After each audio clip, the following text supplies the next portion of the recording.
공부하는 것 중에 중요한 것은 뭐냐면 옛 언약과 새 언약을 계속해서 대조하고 있는 것이죠.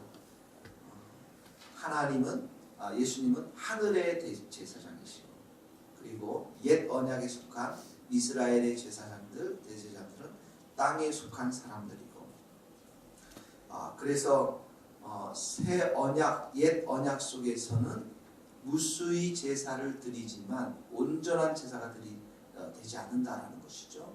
그러나 그리고 수많은 제사를 드려야만 되고, 또 수많은 제사장들, 대제사장들이 있어야만 하고, 이것이 다 옛 언약에 속한 것이지만 예수님은 이 땅에 오셔서 흠이 없고, 이 옛 언약에 속한 대제사장들, 제사장들 흠이 있었으니까 자기 자신을 위해서 제사를 드렸지만, 예수님이 흠이 없으신 분으로, 율법을 완전히 지키신 분으로서, 그리고 단번에 자기 자신을 하나님 앞에 드림으로 인해서, 자기 희생을 통해서, 십자가의 그 죽음을 통해서 완전한 제사를 드렸고, 그럼으로 인해서 우리가 온전한 구원에 도달했다. 이렇게 히브리서가 옛 언약과 새 언약을 계속해서 비교하고 있다고 말씀드렸습니다. 온전한 구원의 의미 속에서 네 가지 의미가 있다고 그랬죠. 첫 번째 뭐라고 그랬어요? 죄와 허물, 또 사망, 정죄로부터 우리가 해방되는 것, 용서받는 것. 두 번째는 뭐라고 그랬어요? 하나님이 세상을 이처럼 사랑하사, 우리를 사랑한단 말이죠. 그러니까 하나님이 우리를 사랑하니까 어떻게 합니까? 이제는 교제하게 된다는 거예요. 그렇죠? 여러분들이 사랑하잖아요. 누구를 사랑하면 어떻게 해요? 교제해야 돼요. 안 그러면 상사병이 걸려요. 그렇죠? 병이 다 걸린단 말이에요. 근데 사랑한단 말이죠. 사랑하니까 교제를 한단 말이죠. 그래서 친밀한 관계, 인격적인 관계가 형성이 되는 거죠. 그 다음에 세 번째는 뭐라고 그랬어요? 새하늘과 새 땅이 있는 거. 이거 암기해 놓으세요. 온전한 구원 네 가지, 새하늘과 새 땅이 있는 거. 그 다음에 네 번째는 뭐라고 했어요? 새하늘과 새 땅이 나서 영원히 통치하는 것, 다스리는 것. 그런 것들은 참 이렇게 이해가 잘 안 가요. 그렇죠? 과연 새하늘과 새 땅에 가서 여러분들이 영광스럽게 변화되는 거, 예수님처럼. 그러면 키는 어떻게 될까? 내 코는 어떻게 될까? 눈은 어떻게 될까? 이런 영광스럽게. 그 다음에 새하늘과 새 땅의 모습, 우리가 요한계시록에 많이 나오죠. 소의 그 사자굴에 그 장난치고 독사굴에 손을 넣고 이게 장난을 쳐도 물지 않고, 옥보석, 무슨 보석으로 깔린 그 집들, 그러니까 어마어마한 그런 곳인데, 그런 새하늘과 새 땅, 또 그곳에서 우리가 영원히 주님과 함께 다스리신다. 그 땅에서는 천사가 우리보다도 더 못하죠. 우리는 천사 위에 있는 거예요. 예수님처럼 영광스럽게 변하기 때문에. 그래서 천사는 지금도 우리 사람을 섬기는 영으로 이렇게 하나님께서 지음을 받았지만, 자, 이런 놀라운 온전한 구원이 바로 새 언약에 의해서 성취됐다는 것인데, 이제 또 이 히브리서 저자가 9장에 보면 옛 언약과 새 언약을 비교해 줍니다. 한번 보세요. 자, 1절과 2절 같이 읽겠습니다. 첫 언약에도 섬기는 예법, 세상에 속한 성소가 있더라. 예법이 있었죠. 규례가 있었어요. 성소가 있었어요. 두 번째 2절, 예비한 첫 장막이 있고 그 안에 등잔대와 상과 진설병이 있으니. 자, 성막 안에는 성소 안에는 첫 장막이 있다라고 성경은 기록하고 있습니다. 그래서 첫 번째는 게 등잔대. 등잔대는 남쪽에 있었다고 합니다. 남쪽. 그 다음에 북쪽에는 진설병 상이 있었고요. 그래서 이 등잔대에는 6가지, 3가지씩 뻗어나와서 6가지의 꽃받침을 지지하고 있는데, 그 등잔대 위에 항상 불이 켜두었다는 것이죠. 그리고 진설병 상에는 12개의 떡이 이렇게 진열되어 있고요. 그러고 나서 3절에 보니까 둘째 휘장 안에는 뭐가 있다고요? 뒤에는 지성소가 있었다. 그러죠. 지성소에는 함부로 못 들어가죠. 그렇죠. 지성소는 1년에 한 번, 속죄일날 대제사장이 한 번 들어가는데, 지성소와 첫 번째 장막과 이 두 번째 장막에는 뭐가 있었어요? 휘장이 있었잖아요. 휘장. 거기 나왔죠? 3절에. 휘장 뒤에 이렇게 나왔죠. 휘장. 그러니까 예수님이 십자가에 돌아가셨을 때 휘장이 어떻게 합니까? 찢어지죠. 어디서부터 찢어집니까? 네, 위에서부터 하늘로부터 쫙 찢어지게 되잖아요. 그러면서 은혜의 보좌 앞에 이제는 누구든지 주님의 보혈의 피를 의지해서 나가게 되는 거죠. 4절, 5절 한번 같이 읽겠습니다. 시작.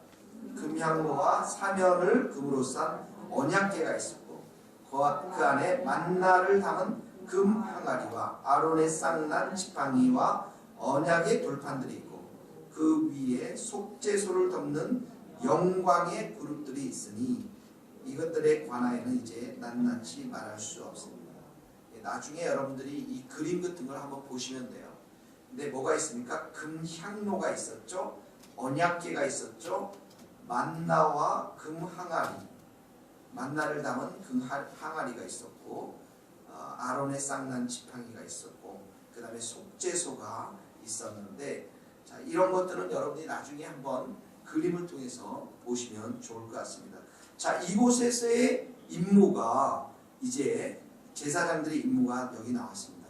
6절, 7절 같이 읽겠습니다.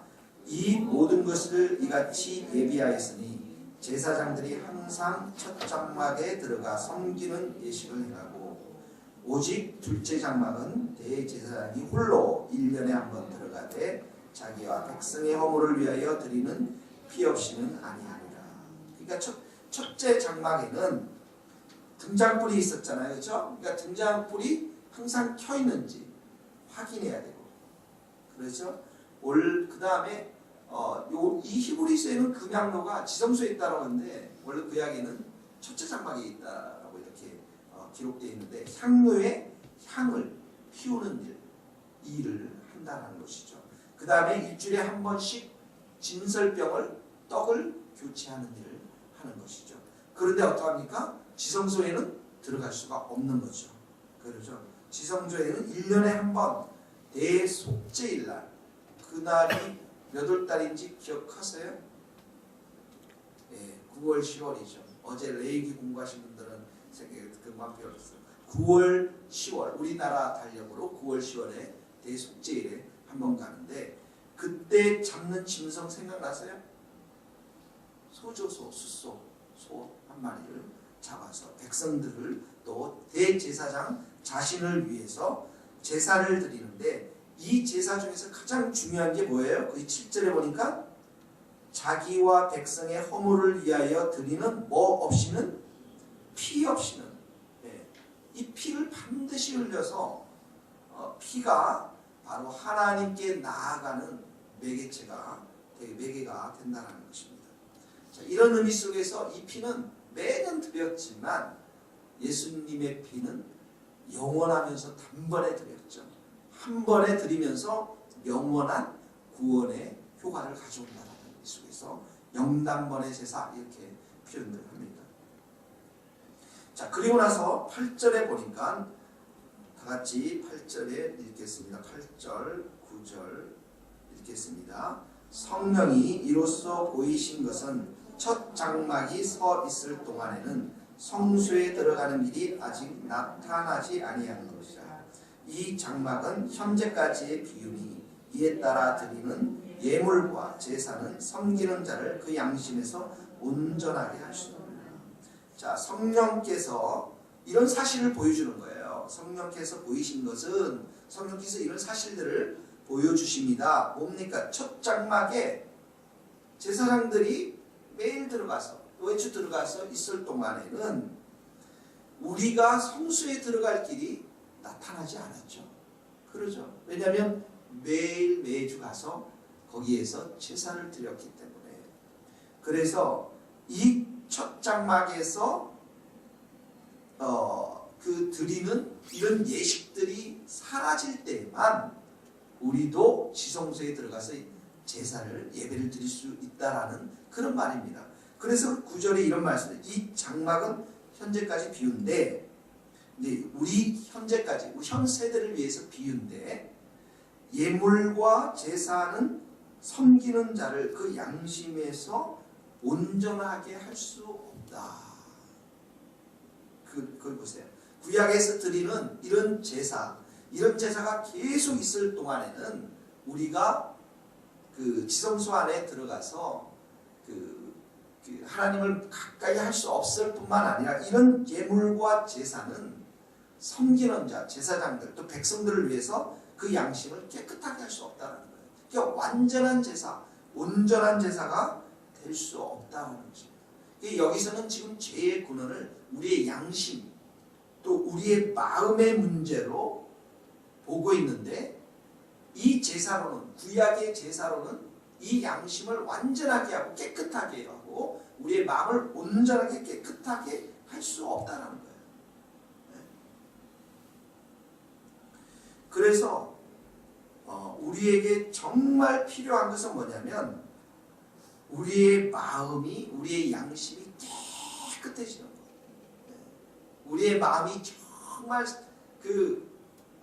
어떻게 보면 이 죄로부터 완전하게 벗어나서, 정말 완전하게 벗어나서 주님 앞에서 늘 깨끗하고 또 정결하고 또 바른 양심과 마음을 가지고 하나님을 경배하며 살아갈 수 있도록 하는 것. 이런 것들을 구약에서는 완벽하게 처리할 수 없었다는 거예요. 다윗이 죄를 범하고 시편 51편 한번 찾아보시겠어요? 다윗이 죄를 범하고 고백하는 그 말 속에는 이런 말씀이 있습니다. 51장 16절 17절 16절 17절 51장 한번 같이 읽어보겠습니다. 시편 51편 16장 17절 시작. 주께서는 제사를 기뻐하지 아니하시나니 그렇지 아니하면 내가 드렸을 것이라. 주는 번제를 기뻐하지 아니하시니 하나님께서 구하시는 제사는 상한 심령이라. 하나님이여 상하고 통회하는 마음을 주께서 멸시하지 아니하시나. 자, 여기 보세요. 하나님 정말 제사, 번제 이런 것보다는 하나님이 원하시는 게 뭐라고 했어요? 상한 심령, 상하고 통회하는 마음. 이 마음이 뭐냐면 오직 100% 주님만을 의지하는 마음. 우리 신약으로 말하면 오직 주님의 피, 십자가만을 의지하고 바라보는 마음. 이런 마음이에요. 그러니까 내 안에는 이런 마음들이, 이런 정말 주님이 원하시는 깨끗한 마음, 깨끗한 양심을 0.1%도 가지지 못한다는 것이죠. 이 제사와 번제로는 그런 마음을 우리가 가질 수 없다는 거예요. 그런데 이런 마음을 예수님의 피로 인해서 우리가 이제 갖출 수 있게 되었다는 것이죠. 그래서 하나님을 섬길 수 있게 되었다는 거예요. 14절, 히브리서 9장 14절, 내일 큐티인데요. 한번 같이 읽어보겠습니다. 히브리서 9장 14절 말씀입니다. 히브리서 9장 14절 같이 읽겠습니다. 중요한 말씀입니다. 히브리서 9장 14절 말씀입니다. 시작.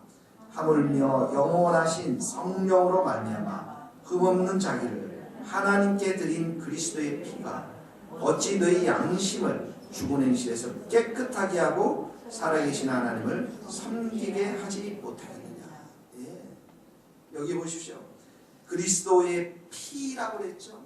예. 십자가의 그 보혈의 피로 인해서 이제는 우리 양심이 어떻게 되다가 깨끗하게 되었다. 깨끗하게 되었다. 그러니까 여러분들 안에서 정말 성숙한 믿음, 지혜로운 믿음을 가진 사람은 이 깨끗한 양심과 깨끗한 마음을 항상 유지하는 사람이에요. 그래서 주님과 늘 동행하는 사람이에요. 그럼 여러분들이 여러분의 육신의 연약함으로 인해서 세상의 유혹이 강해서 또 마귀가 역사해서 죄를 범하는 건 어떻게 해요? 회개하면 되는 거예요. 그 순간 바로 회개버리면 돼요. 그럼 또다시 주님의 보혈의 피가 효용이 되어서 내 모든 죄를 깨끗이 씻어주시고 또다시 하나님을 거룩한 하나님으로 섬기고 나도 거룩한 백성으로서 이 땅 가운데 살아갈 수 있다는 것이죠. 그래서 신약에 와서는 많은 성경 속에서 너희 이제 죄에 대해서 죽었음을 선포해라. 너희는 의인이다. 의롭게 살라. 십자가 피로써 모든 것들이 다 해결되었다. 이제는 너희가 너희 이 모든 육신의 지체를 하나님이 기뻐하시는 거룩한 산제사로 드려라. 이게 놀라운 그리스도인의 그 정체성이라는 것이죠. 십자가의 피가 얼마나 귀하고 얼마나 놀라운 은총인가를 우리에게 알려주는 구절들이 많이 있습니다. 우리 두 구절만 함께 읽어보도록 하겠습니다. 먼저 베드로전서 2장 24절 한번 찾아봅시다. 베드로전서 2장 24절입니다. 베드로전서 2장 24절입니다. 같이 읽겠습니다. 베드로전서 2장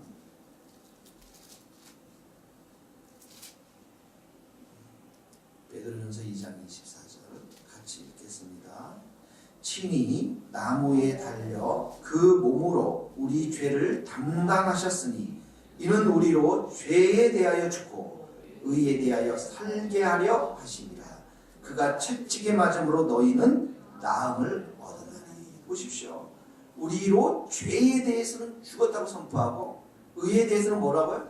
살았다라고 해요. 이제 의인의 삶을 우리가 살아야 된다. 채찍에 맞음으로 우리의 병약한 육신의 모든 질병과 연약함은 나음을 입었다는 거예요. 그러니까 이 말씀에 따르면 무엇이 가장 중요합니까? 믿음이에요. 나는 의인이라는 믿음, 나의 모든 죄는 죽었다라는 믿음, 나의 병은 십자가 위에서 주님께서 다 치유하셨다라는 이 믿음, 이 믿음을 내가 가지고 선포하며 살아갈 때에 그 믿음대로 이제 의인의 삶이 나타난다는 거예요. 치유의 삶이 나타난다는 거예요.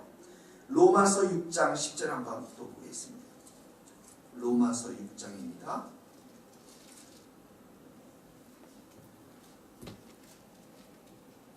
로마서 6장 10절에서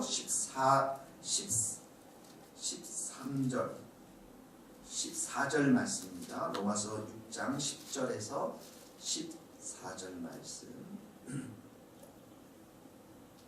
로마서 6장 10절 같이 한번 읽어보도록 하겠습니다. 로마서 6장 10절. 그가 죽으심은 죄에 대하여 단번에 죽으심이요 그가 살아계심은 하나님께 대하여 살아계심이니 이와 같이 너희도 너희 자신을 죄에 대하여는 죽은 자요 그리스도 예수 안에서 하나님께 대하여는 살아있는 자로 여길지어다. 그러므로 너희는 죄가 너희 몸을 죽을 몸을 지배하지 못하게 하여 몸의 사욕에 순종하지 말고 또한 너희 지체를 불의의 무기로 죄에게 내주지 말고 오직 너희 자신을 죽은 자 가운데서 다시 살아난 자 같이 하나님께 드리며 너희 지체를 의의 무기로 하나님께 드리라. 죄가 너희를 주장하지 못하리니 이는 너희가 법 아래 있지 아니하고 은혜 아래 있습니다. 이미 우리는 하나님의 집으로 다 옮겨져 버렸어요. 의인이 되어 버렸어요. 그렇죠? 그러니까 이제는 죄의 집에 있었던 옛사람, 죄의 집에 있었던 옛 입, 옛 생각, 양심, 옛 행동 이미 죽었음을 선포하라는 거예요. 믿음으로 선포하라는 거예요. 그리고 우리의 이 지체를, 몸의 지체를 이제는 이 몸이 원하는 대로 가지 말고 하나님이 기뻐하시는 대로 드리라는 거예요. 그래서 우리가 이미 은혜 아래에 있는 자라는 것 우리가 기억하면서 날마다 우리 안에 정말 필요한 게 있으면 풍성한 주님의 은혜입니다. 은혜가 풍성해야 돼요. 그래야 정말 내가 육신대로 이 지체를 살지 않고 주님이 기뻐하시는 대로 이 지체를 의의 병기로 사용할 수 있는 거예요. 주님의 피가 우리를 죽은 그 양심에서 행실에서 양심을 죽은 행실에서 깨끗하게 하고 살아계신 하나님을 섬기게 하셨다라는 여러분 이 놀라운 사실들을 주님의 피를 여러분 믿고 의지하고 주님의 은혜를 사모하면서 믿음을 가지고 오늘도 여러분 기도하면 우리 죽었던 자녀들이 살아나고 또 죽었던 기업들이 일어나고 또 죽었던 가정들이 다 살아나게 될 줄로 믿습니다. 주님의 피를 의지하고 은혜를 사모하는 여러분들 될 수 있기를 주님의 이름으로 축복합니다. 같이 이 시간에 한 목소리로 함께